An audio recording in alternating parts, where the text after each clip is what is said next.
Hai, halo, Assalamualaikum. Ketemu lagi. Video kali ini saya mau bahas HP ini lagi. Samsung Galaxy S23. Kenapa saya bahas ini lagi? Karena ada sedikit disclaimer ya. Di video-video saya sebelumnya ada opini-opini saya yang mungkin akan saya revisi. Kenapa? Karena ada prediksi saya yang meleset saat di video saya yang saya bilang kalau lebih baik nunggu dulu, nunggu S25 keluar, S23 ini akan turun harga. Ternyata enggak, ternyata salah. Jadi prediksi saya agak meleset ya, karena ternyata setelah S25 keluar, S23 ini malah harganya tetap gitu, stabil. Bahkan cenderung naik ya. Kalau teman-teman beli di akhir Desember 2024, harganya udah turun, tapi ternyata setelah S25 launching di Februari kalau nggak salah ya, itu harganya malah jadi stabil, malah jadi tetap di harga 9 sampai 10 juta. Dan kalaupun ada, stoknya itu sedikit banget gitu. Jadi sedikit disclaimernya itu, karena saya sempat saranin teman untuk jangan beli dulu gitu ya, karena saya pikir prediksi saya akan harganya turun, ternyata malah enggak gitu. Jadi video kali ini saya akan bahas 8 poin kenapa S23 ini layak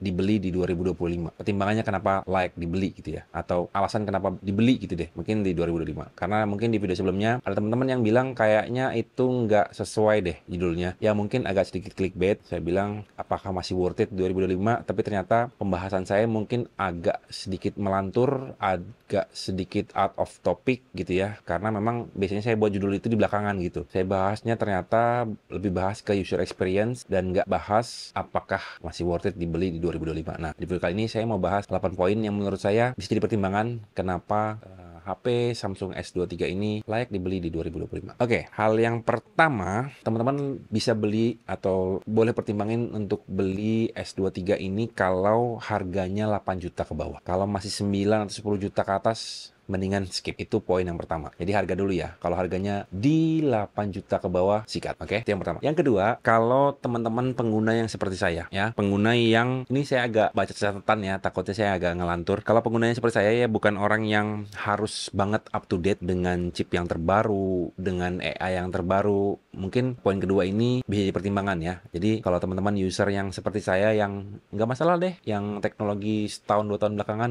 udah ketinggalan sedikit, nggak masalah. Itu mungkin teman-teman bisa pertimbangin untuk beli S23 ini. Yang poin ketiga, kalau teman-teman orangnya nggak bergantung sama satu ekosistem tertentu. Misal nih, teman-teman ada bergantung sama ekosistem, let's say Apple gitu ya. Ya, kalau untuk seperti itu, ya mendingan teman-teman nggak usah beli ini, S23 ini. Mendingan langsung beli iPhone aja gitu. Tapi kalau teman-teman nggak bergantung sama satu ekosistem, seperti saya, kebetulan saya MacBook Air ya, laptop pakai MacBook Air, sedangkan HP pakai Android gitu. Jadi saya nggak terikat sama satu ekosistem, mungkin teman-teman bisa pertimbangin itu. Itu yang ketiga. Yang keempat, kalau teman-teman nggak was-was sama yang namanya lightsaber. Ini saya nggak tahu ya, saya percaya sama law of attraction. Jadi semakin teman-teman mikirin itu gitu ya, semakin itu akan datang gitu. Jadi makin dipikirin, makin datang, ya muncullah lightsaber. Jadi kalau teman-teman masih was-was sama lightsaber, mendingan skip. Nggak usah deh. Takutnya nanti udah beli kepikiran terus, malah ujungnya jadi lightsaber beneran gitu ya. Itu yang keempat. Yang kelima, kalau teman-teman suka dengan smartphone compact. Ini udah saya bahas berkali-kali ya. Saya beli ini juga karena compactnya. Saya tadinya pakai S24 Ultra, malah downgrade ke sini karena nyari compactnya ini ya, nyari ukurannya. Terus walaupun mungkin poin minusnya kalau di HP compact itu layarnya kecil, jadi kalau untuk konten consuming itu agak kurang puas ya karena layarnya kecil. Seperti semalam saya nonton film itu agak kurang karena layarnya terlalu kecil. Yang keenam, poin pertimbangan yang keenam untuk teman-teman beli ini adalah kalau teman-teman siklus ganti HP-nya itu 4 tahunan. Saya nggak pernah ngitungin ya, tapi kebetulan di HP saya sebelumnya itu saya pakai selama 4 tahun. Dan saya pakai Realme XT waktu itu, saya sudah pakai selama 4 tahun dan sebenarnya HP tersebut sekarang itu masih layak dipakai. Masih bisa dipakai walaupun setelah saya pakai ini, yang Realme itu jadi agak terasa lelet karena dibandingin. Tadinya sebelum saya pakai ini, HP itu fine-fine aja gitu. Dan kalau teman-teman sama, walaupun mungkin teman-teman nggak rencanain gitu ya, mau rencanain,